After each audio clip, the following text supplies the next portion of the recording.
glad to have the both of you here and in person. Yes. It's been a really intense year and a half.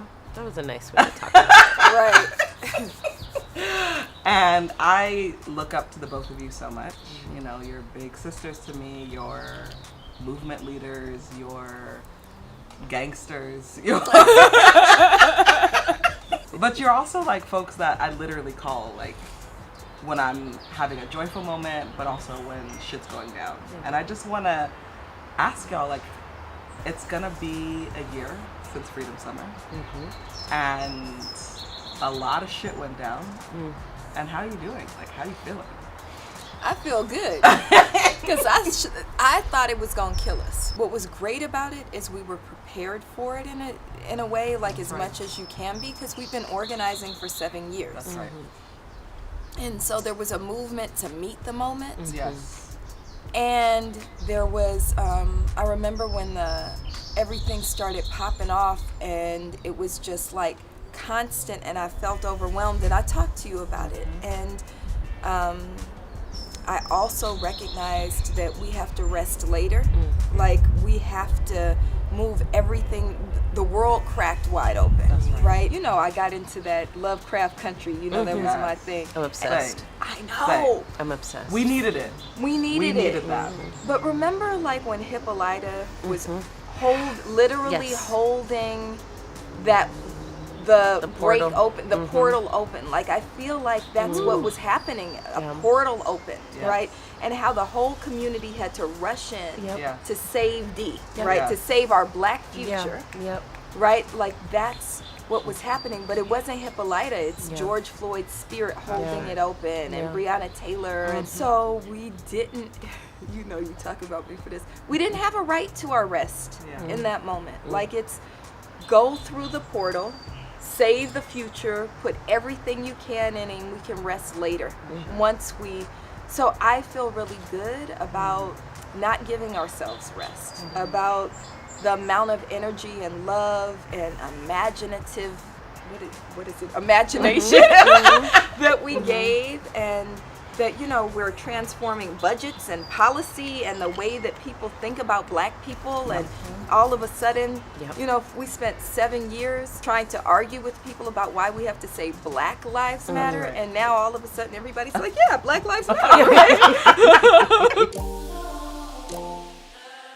We talk about this concept of safety, but what does it actually look like and feel like? And we got to collectively imagine that and put it into practice in a way that I've never seen. What is safety? Like, what does safety actually look like? And we got to do that together. I was talking to Angela about this, Angela Davis, and she was like, I never thought in my lifetime that I would hear people talk about abolition and defund at the popular public sphere. That it would be a conversation in the news media that people are figuring out and talking about. And so it's just powerful because so much of that work happened here in Los Angeles. And so much of that was led by your courage and the team's courage here. Remember, we used to pretend like we weren't defund the police, because this is a budget issue, right? And now we are talking about abolition. Yeah, we kind of just mean abolition. What about you, A? I'm okay. I mean, I'm feeling hopeful in a way that I don't feel like I've felt in a while. In reflecting on last year, there was a lot of times when I just felt like, wow, we're growing. You know, like, we're growing. Like, there were things that would have tripped us up before. That folk were just like, you know, just kept it pushing, you know? And so I really appreciated that. Yeah, it was also a lot of full circles. Like, I kept feeling like, oh, this cycle is closing and a new one is opening. And one of those actually it came around defund. And people freaking out, and I was like, oh, actually, we've been here already. We've been here already. And we know now you can hear what's underneath for folk, but you cannot capitulate, you know? And so that is something that I've been feeling really good about. But also, you know, and the hand wringing and the this is gonna lose the election for the Democrats. You know, I was like, it's not actually. Right. It's not. I was like, what is happening right now is that millions more people are taking up the responsibility of bringing forward and getting in the middle of that portal and holding it open, right? And seeing that that's their role. I just remember when activism wasn't cool. Yeah. It wasn't cool to say, Remember? I'm an activist, or I'm an organizer. You know, now everybody an activist. I'm an activist. And you're like, okay, you know. And, you know, at the same time, it was also weird for me. I didn't go to one protest last summer. Wow. Really? Not one, honey. Tell us. I wanted to be in movement in a different role. And I just made a commitment to myself, just like around this concept of rest. What I wanted to do was lean into what I thought was on the other side of protests, right? Which always happens. You have this ebb and flow. Yes. And when the protests die down, you always get that conversation about, well, what rules are you changing? That's right. Do you know what I'm saying? Like, what actually comes out of this? And so I think the other thing, though, that happened was that I got super overwhelmed. You know, I think the rediscovery. People are like, what is this Black Lives Matter thing? This is amazing. How long has this thing been around? Black women's no idea. You know, and I just remember, like, I would get stuff and I'd turn over my phone. I'd be like, no, child, no, I don't want to do that again. Yes. Right? And we have a different story to tell now, you know? So I've been sitting in that a lot. But I also started thinking a lot more about my own emotional health. Yes. You know, and really saying no to stuff and being resolute in the no. Yeah. Because I started to, like, have anxiety attacks, actually.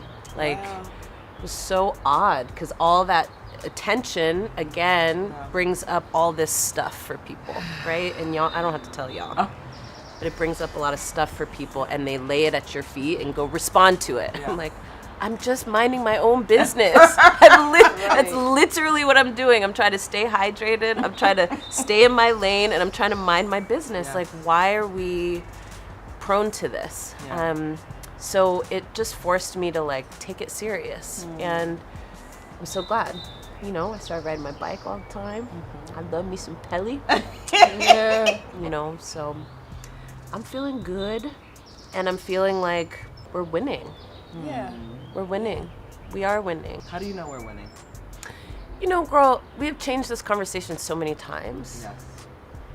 And I know we're winning because it's not just a cultural shift anymore. Yes. It's it is driving new conversations about rules and how the rules are being made and who's making the rules and what the rules are and why they are that way. And I know it because we've been in 8 years of these conversations now. Right. And that's a good thing. I think sometimes people feel like, you know, I've used this metaphor with you before, that like change is like a snack machine.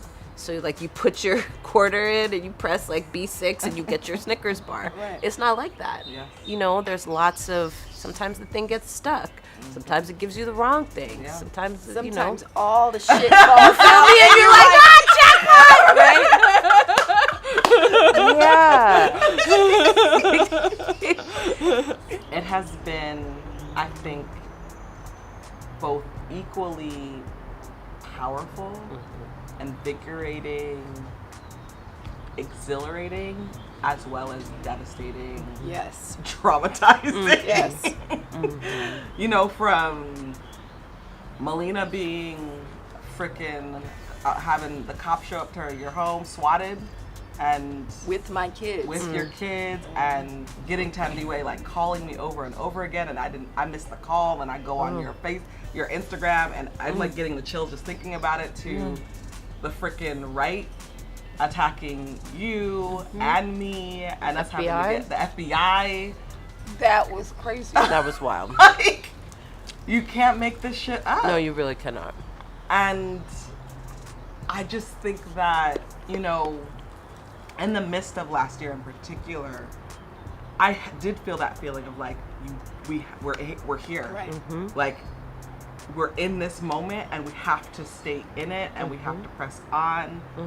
And we may not get this opening again. This time around, I felt more prepared on multiple fronts. I felt more prepared around, gaslighting around defund. I felt more prepared around our own security. We got the security stuff, both cyber and physical, on point this time around. I still think it's crazy that we used to travel alone, girl, to tiny little towns. I just don't even understand. Nobody cared. Nobody cared about us. Nobody cared about us. I look back and I'm like at 2015, 2016, we were all just traveling alone, not really, not even checking in and saying I landed. Exactly. Right.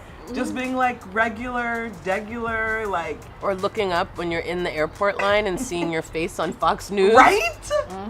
And being like, I'm not safe right now. What am I doing? So that was different this time. That was different. And I also think, our larger movement had a collectivity to it that was different because we have been practicing together. I think though for me, the hardest moments have been the right-wing media machine. Just leveraging literally all its weight against me, against our movement, against BLM, the organization. I'm some weeks out now from a lot of the noise, so I have more perspective, right? While I was in it, I was in survival mode. But so many people who I've talked to, and I've obviously talked to the two of you ad nauseum about this, but it's because we're powerful, because we are winning. It's because we are threatening the establishment, we're threatening white supremacy. And I think it's this piece that you named earlier, it's not just a cultural shift anymore. Right. Things are changing for them. The reckoning has come to their doorstep in a way that they haven't had to reckon. And that is, they're clinging. They're clinging. But Patrisse, get this. We are fucking with their money. Yes. How much money was that jail that you stopped? $3.5 billion. Okay. Baby. Billions of dollars. With a B. Billions of dollars. Right? And so just thinking about as Black organizers and how much we do, how much we give, and the purpose of power. I think about the work that you're doing now, Melina, around ending police associations. And I feel scared saying that out loud, and I'm like, ooh, that means it's good. That demand, the demands that scare you. Yeah. And you're like, those are the best ones. Right?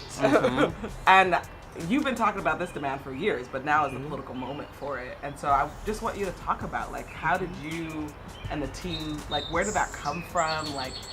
How has this moment helped shape this new kind of venture of the work? Well, we won our last campaign. So we got Jackie Lacey's ass out of the DA's office. And we said, what we gonna do on Wednesdays now? And that actually is kind of true. And I just want to uplift this, that the reason that's kind of true is because for more than 3 years, almost 3.5 years, we were protesting every Wednesday outside of the Hall of Justice to try to oust this district attorney who had signed off on 634 murders at the hands of police in LA County, right? Wouldn't prosecute police no matter what. I think what we always have to remember, since you raised King, right, is he talks all the time about beautiful struggle, right? And so there's this struggle, but we had created this culture outside of Jackie Lacey's office, which was really beautiful. It was beautiful and powerful, and there were songs, and there were people, and we had chants, and we had, our kids were there, and we missed each other. And there's a saying, there's nothing more dangerous than pretending as if you live at peace when you're really at war. And so there's a need to recognize who your opponent is. Police associations bully and bribe elected officials. That's how they get these policies that give them extra protections for murderous ass policies, right? Police associations, we were laughing about this before, pilfer the public purse. They steal our money, right? Yeah. They lobby for most major cities, give about 50% of their general fund to police when we know, like, here's what's stupid. We're paying more for police on public transportation than it would cost to give free public transportation when the police, all they're doing is enforcing fares. That's right. So just make the fares free. Then you don't need the police, right? That's right. And you could save money, right? Y'all hear that? So I'm sorry, just let you all hear that. one of the things that's also been birthed over the last year is not everybody who rose up is like part of, like, formally a part of Black Lives Matter, but everybody's trying to figure out what they can contribute. So, you know, we're Black Lives Matter. And solidarity emerges organically. So Daniel Hernandez's family has never missed a week, right?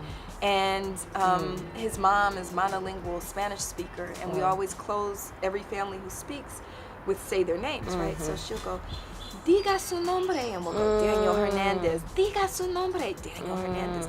Diga su nombre, Daniel Hernandez. And then she'll go, Ashe. Yes. And it's like, Every time. but why does that make me so? it makes me cry. It does make me cry. And it's just this culture. We got these white folks, radical ass white folks, who come out with wagons full of snacks. Like hot Cheetos and shit. It's dope. And then the kids come out because they got hot Cheetos. Not the hot The Cheetos. kids, my daughter takes public transportation because it's hot Cheetos in a fucking wagon. She's like, I'm coming. This right? is amazing. And so I'm just grateful for like all the ways, and I've drank a little bit of champagne. But like how you said you needed to learn how to say no, and for me it's like I always say yes, and both are right. Right, both of them are right.